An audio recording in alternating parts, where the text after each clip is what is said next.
बहुत पुरानी बात है। उन दिनों आज की तरह स्कूल नहीं होते थे और हर जगह गुरुकुल शिक्षा प्रणाली थी और छात्र गुरुकुल में रहकर ही पढ़ते थे। अब ये बात उन्हीं दिनों की है। एक विद्वान पंडित थे जिनका नाम था राधेगुप्त।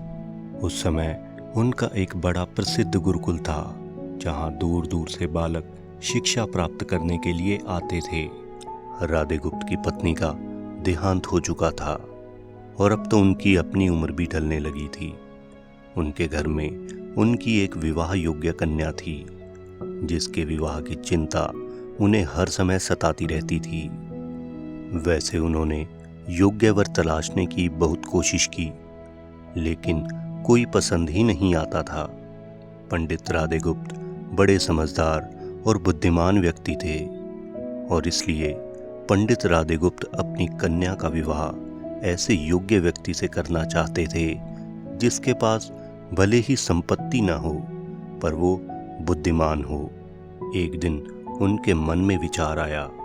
उन्होंने सोचा क्यों न अपने शिष्यों में ही किसी योग्य वर की तलाश की जाए। अब उन्होंने सोच विचार कर सब शिष्यों की परीक्षा लेने का निर्णय लिया और वो जानते थे कि इस परीक्षा में बिना बुद्धि के कोई भी शिष्य पास हो ही नहीं सकता। अब उन्होंने सभी शिष्यों को एकत्रित किया और उनसे कहा, मैं एक परीक्षा आयोजित करना चाहता हूँ। इसका उद्देश्य यह जानना है कि कौन सबसे बुद्धिमान है। उन्होंने आगे कहा कि मेरी पुत्री विवाह योग्य हो गई है और मुझे उसके विवाह की चिंता है, लेकिन मेरे पास पर्याप्त धन नहीं है। इसलिए मैं चाहता हूँ कि सभी शिष्य विवाह में लगने वाली सामग्री एकत्रित करें और भले ही इसके लिए उन्हें चोरी का रास्ता क्यों न चुनना पड़े, लेकिन सभी को एक शर्त का पालन करना होगा। शर्त ये है कि किसी भी शिष्य को चोरी करते हुए कोई देख न सके। सब शिष्य गुरु की आज्ञा पाकर अपने काम में जुट गए। हर दिन कोई न कोई शिष्य अलग अलग वस्तुएं चुरा कर ला रहा था और गुरुजी को दे रहा था।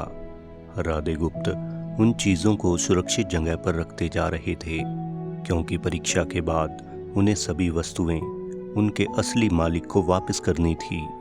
असल में वो परीक्षा से बस यही जानना चाहते थे कि कौन सा शिष्य उनकी बेटी से विवाह करने योग्य है, यानी कौन सा शिष्य अधिक बुद्धिमान है। अब सभी शिष्य अपने अपने दिमाग से कार्य कर रहे थे, लेकिन उनमें एक छात्र रामास्वामी, जो गुरुकुल का सबसे होनहार छात्र था, चुपचाप एक वृक्ष के नीचे बैठा कुछ सोच रहा था। उसे सोच में बैठे देख राधेगुप्त ने कारण पूछा कि तुम इस वृक्ष के नीचे क्या कर रहे हो, जबकि तुम्हें तो अपने काम में लग जाना चाहिए था। अब गहरी सोच में डूबे रामास्वामी ने बताया कि गुरुदेव, परीक्षा तो अपनी जगह ठीक है, लेकिन आपने परीक्षा की शर्त के रूप में कहा था कि चोरी करते हुए आपको कोई देख न सके। लेकिन जब हम चोरी करते हैं तब हमारी अंतरात्मा तो सब देख रही है, हम उससे कुछ भी नहीं छिपा सकते। इसका अर्थ तो ये हुआ कि चोरी करना ही व्यर्थ है, क्योंकि शर्त तो यही है ना कि आपको चोरी करते हुए कोई न देखे। अब उसकी बात सुनकर राधेगुप्त का चेहरा प्रसन्नता से खिल उठा। उन्होंने उसी समय सभी शिष्यों को एकत्रित किया और उनसे पूछा, आप सब ने चोरी की तो क्या आपको किसी ने ऐसा करते हुए देखा? अब सभी ने इनकार में सर हिलाया। अब राधेगुप्त बोले, बच्चों, क्या आप अपने अंतर्मन से भी इस चोरी को छिपा सके? अब गुरु के मुंह से ये बात सुनते ही सब बच्चे हैरान हो गए और उनके सर शर्मिंदगी से झुक गए और इस तरह गुरु को रामास्वामी के रूप में अपनी पुत्री के लिए एक योग्य और बुद्धिमान वर मिल गया।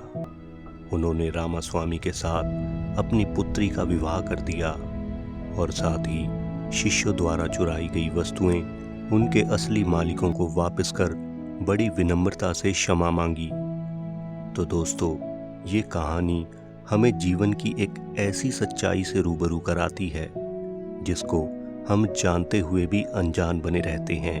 हम ऊपर कहानी में अन्य शिष्यों जैसे चोरी और पाप आदि करते रहते हैं, लेकिन हमें लगता है कि हमें कोई नहीं देख रहा।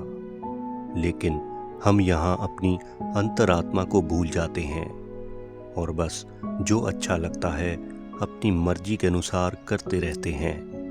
लेकिन दोस्तों, हमेशा ध्यान रखो कि आपका कोई भी कार्य आपके अंतर्मन से छुपा नहीं रह सकता, और ये अंतर्मन ही मनुष्य को सही रास्ता दिखाता है।